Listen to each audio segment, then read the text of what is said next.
everybody, Michelle here with Sew It Online. And a lot of you have been buying Sergers lately, so we want to go over each one and show you how to thread it. So the one I'm going to demo right now is called the Celebrate, and it's from Baby Lock. It's got a great jet air threading to help you thread those upper and lower loopers. So before you get started, you need a couple things. Obviously, you need some threads. I'm going to set the machine up for a 4-thread overlock, so I have 4 spools of Serger thread on the machine. You'll also get with the Celebrate a couple packages of all kinds of goodies, tweezers and thread holders, spool holders, scissors, a wire to help you with the loopers, you know, if they get clogged, all kind of things. So make sure you pull this little goodie bag out. You're going to need needles. Now this particular machine takes what they call an HAX1SP, and on the machine, I'm going to open up the doors real quick here. You can actually see right here is an embossed area where it shows you what type of needles your machine is suggested to use. So again, HAX1SP. After you have your needles in, the other thing you want to do is make sure you bring out your user manual. This is your best friend. So on the very last page of the user manual, you're going to see a chart for stitch selections and the settings that they should be on. So we're going to do a 4-thread overlock. So it's going to tell us basically what the set the stitch length, the stitch width, and then what we want all of the tension dials to be set at. I always like to do this first to set those knobs where they need to go. Once I thread the machine, I'm going to do a test stitch. If I need to adjust anything or tweak anything, that's the time to do it. And if you ever kind of move your machine around all the knobs too much, just go back to the basic settings again and start all over again. All right, so on the machine itself, the Celebrate, the first thing you can see is we have a tree stand right here.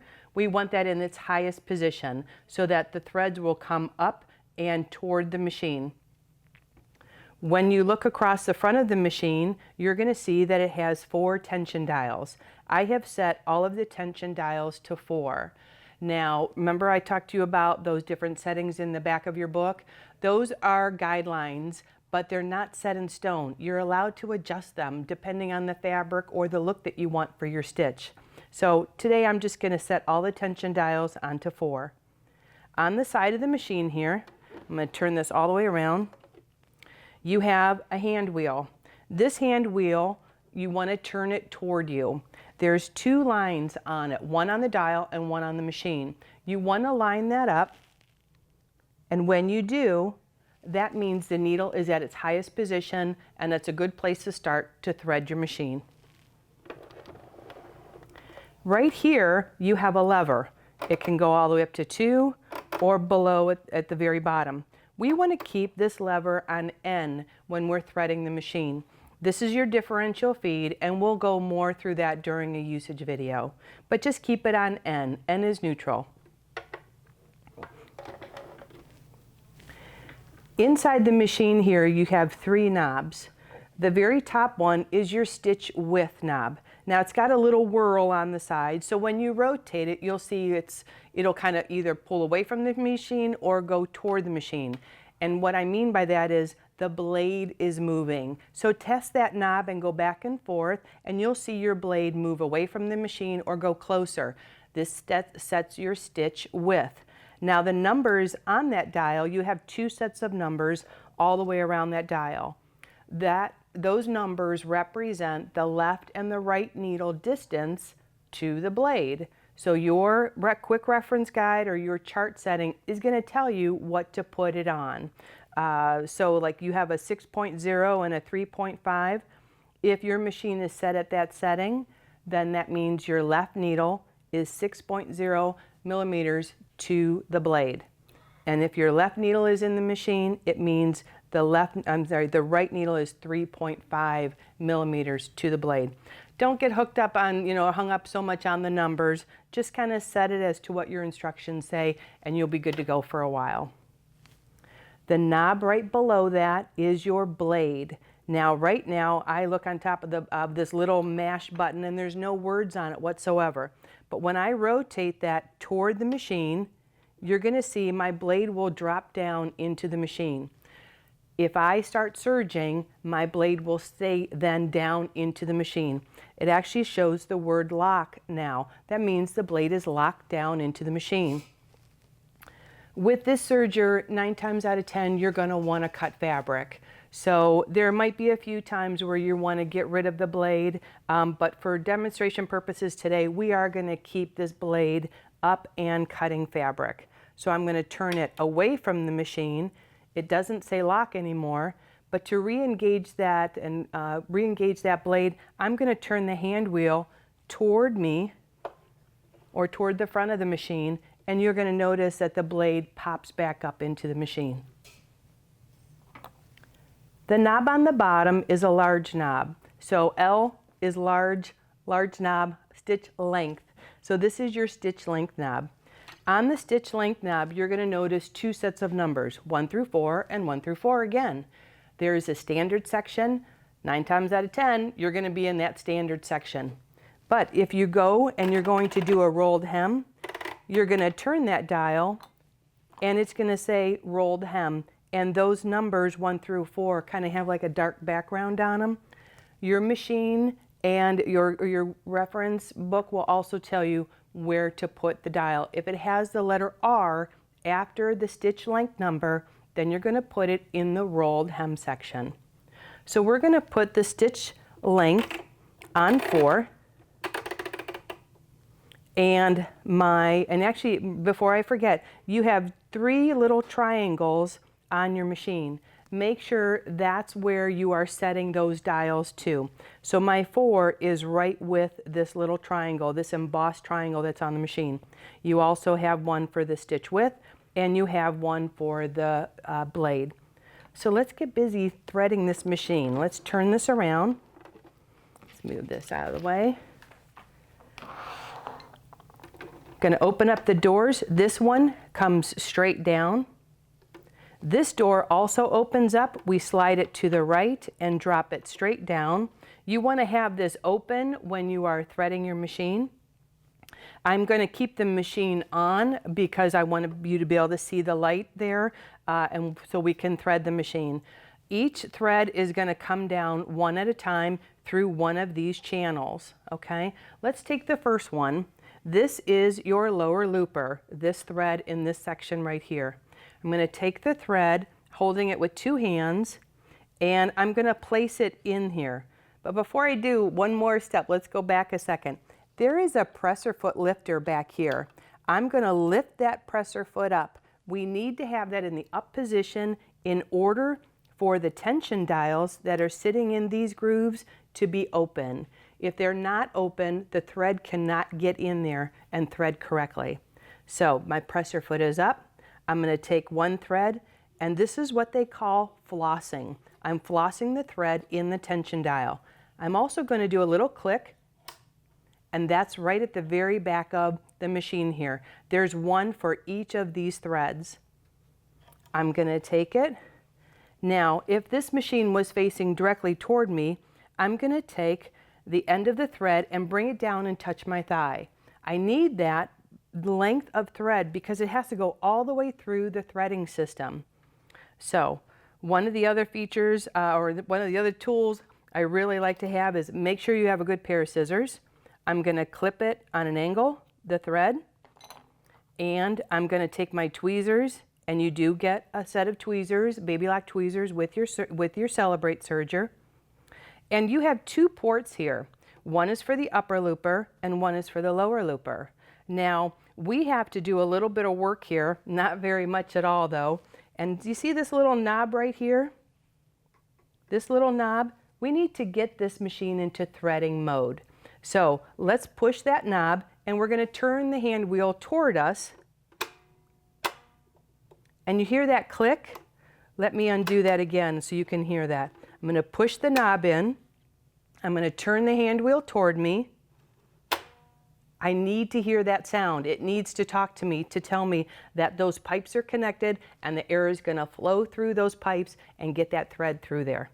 So now that I have the pipes connected, I'm going to move this lever because I'm doing the lower looper. I'm going to move it over to the L port. I'm going to take my thread,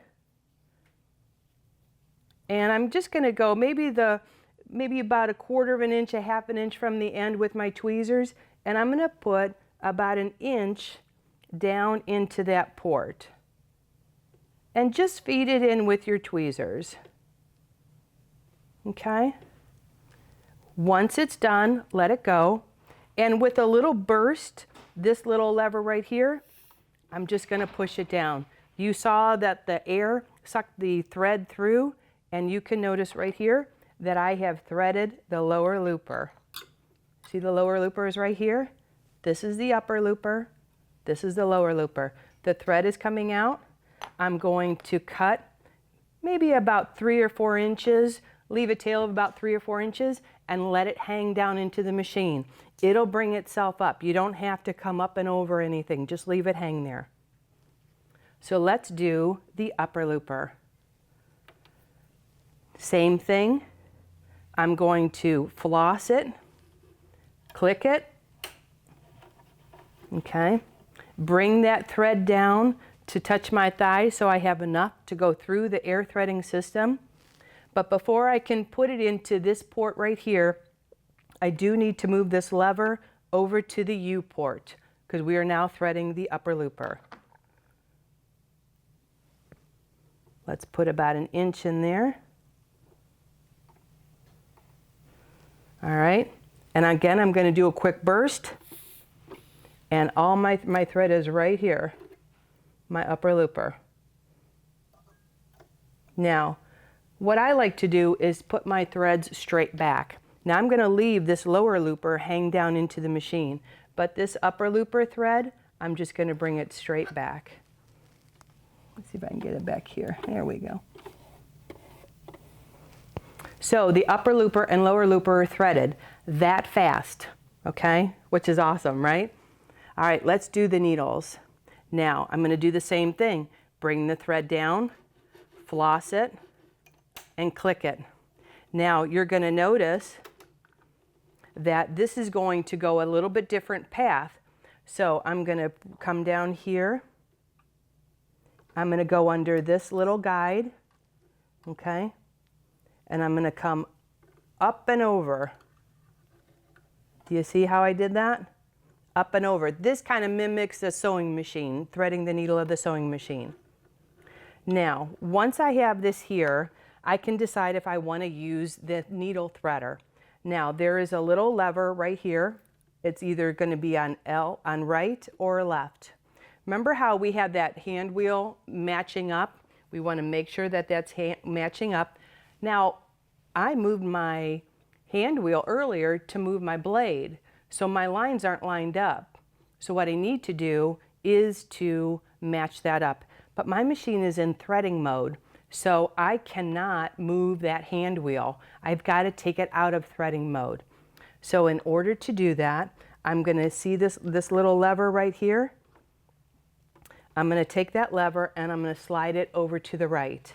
So I'm going to take this lever right here and slide it over to the right. Now my hand wheel is available to turn and to match up the green lines. Okay, so we're going to come down here. It's very important those are matched because the needle will not thread correctly. So we have it matched up on the side on the hand wheel. I have it on R. This little lever is over to the R. When I bring this little blade, this little lever down here, let me see if I can do it from this side. See how it goes directly behind the right needle? Now, if I was doing the left needle, I would move it to L, and when it comes down, it would go directly behind the left needle. So I'm doing the right needle, and I'll be honest with you, you either love this or you don't, okay? Sometimes you can get it right away, but usually you give it a couple practices and you can get it threaded pretty easily. The other thing is, if you're not sure, if you want to kind of mess with that, just do a little clip on an angle on your thread.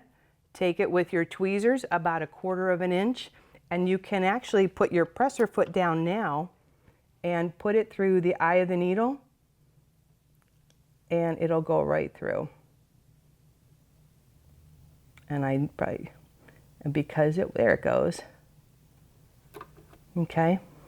One of the tricks that I learned recently is that, you know how many of us like to wet the thread and then thread the eye of the needle?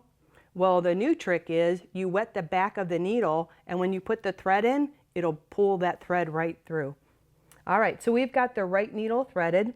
Now there is a guide right here, and if you miss it, just kind of tuck it right behind it. Okay, that's the right needle. Let's do the left needle.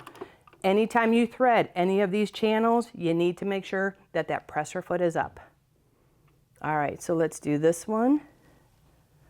Get my thread untangled here. Same thing, drop it down into that channel, click it, okay? This is gonna follow the exact same path of the right needle, but it's gonna start a little bit, closer to this guide here. So it comes straight down, it comes up and over, and then we're gonna thread the left needle. Now, if you wanted to do this lever again, you could put the presser foot down. You're going to move this lever over to the left. And when this drops down, you'll actually drop the thread and bring it across and let it go, and it'll pull a little loop through that. I'll let you practice that.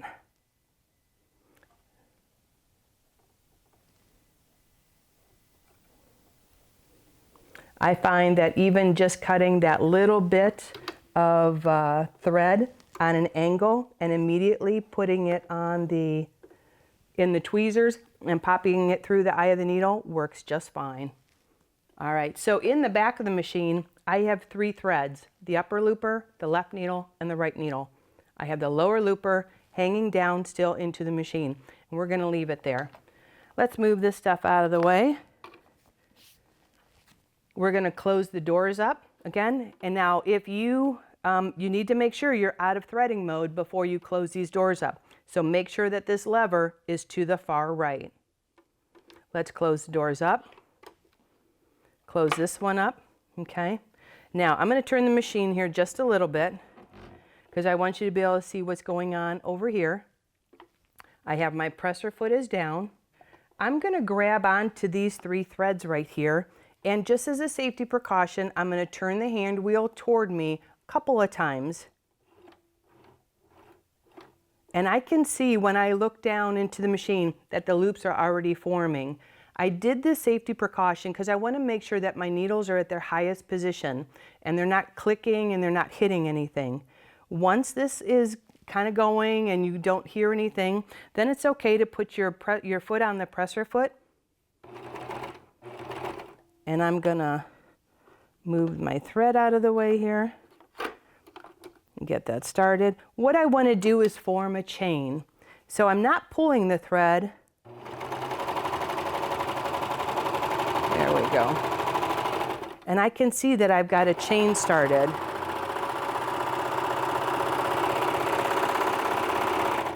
Now this looks pretty tight, but you'll see how cool it looks when we put some fabric here in a second. But I want you to take a look at this chain because you'll tell pretty quickly if you've got a good stitch or not. If you look at this, you're going to see that your needle threads are going through the loops, all right? As long as your needle threads are going through the loops, then chances are you have a really good stitch right off the bat. If you have a thread maybe hanging off by itself, like just kind of off by itself, usually it's one of the needle threads and it's not in the tension discs. So that's something to look forward if you have a problem with your stitch or if you have one of those threads that are kind of hanging off. So let's just run this through. We are going to cut fabric. Again, this is set up for a 4-thread overlock. Now a word to the wise, this presser foot needs to be in the down position in order for you to get a good stitch. If it's not in the down position, you're going to feel that you almost have to push this through. The serger should grab the fabric itself and just take it on. You should just be guiding it.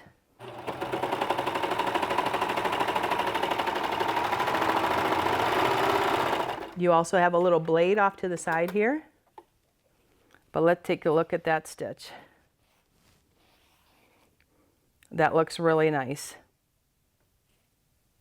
Now you'll notice that this stitch meets at the very end, or the edge. The upper looper and lower looper meet at the edge of the raw edge of the fabric. That's called a balanced stitch. So your 2 needle threads are in here, are in the front of the fabric along with the upper looper, and the back of the fabric is the lower looper. So I just want to let you know, take your time threading, get yourself a good stitch, make sure that you get everything in the tension dials, and if it doesn't work out, if it's not quite right, just stop, take a deep breath, and start again, okay? You're gonna love your Celebrate Serger, and you're gonna just wanna keep doing all kind of things with it. So enjoy the Celebrate and get busy threading.